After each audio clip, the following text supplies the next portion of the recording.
Burhani cricket ground પર એકતા કપની ટ્રોફીનો વિમોચન અને ટુર્નામેન્ટની પ્રથમ મેચ રમાઈ હતી. અંકલેશ્વર તાલુકામાં પાછલા 3 વર્ષના સફળ આયોજન બાદ આજરોજ એકતા કપ ટુર્નામેન્ટની શરૂઆત થઈ હતી.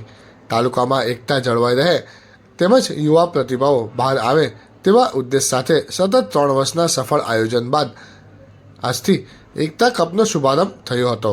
ઉપસ્થિત મહેમાનોના વરદ હસ્તે સૌપ્રથમ ટુર્નામેન્ટની ટ્રોફીનું અનાવરણ કરવામાં આવ્યું હતું. એકતા કપ 4માં કુલ 8 ટીમો ભાગ લઈ રહી છે. તમામ કેપ્ટન તેમજ ઓનર્સની હાજરીમાં ટ્રોફીના વિમોચન બાદ ટુર્નામેન્ટની પહેલી મેચ બાબા વોરિયર્સ અને અલબેક 11 વચ્ચે રમાઈ હતી, જેમાં બાબા વોરિયર્સ પહેલી બેટિંગ કરતા પાવર પ્લેમાં જ 3 વિકેટો ગુમાવી દીધી હતી. ત્યારબાદ મિડલ ઓર્ડર્સમાં અન્નુ શેખના 44 તેમજ નાવેદ મલિકના 41 રનની મદદથી 20 ઓવર્સમાં 171 રન કર્યા હતા. અલબેક 11 તરફથી હિમાંશુ રવિએ 4 ઓવરમાં 23 રન આપી 3 વિકેટ ઝડપી હતી.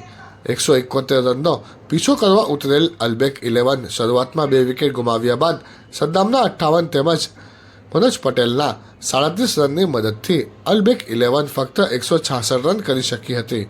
ગત વર્ષની ચેમ્પિયન બાબા વોરિયર્સ 5 રનથી ટુર્નામેન્ટમાં વિજયી શરૂઆત કરી હતી.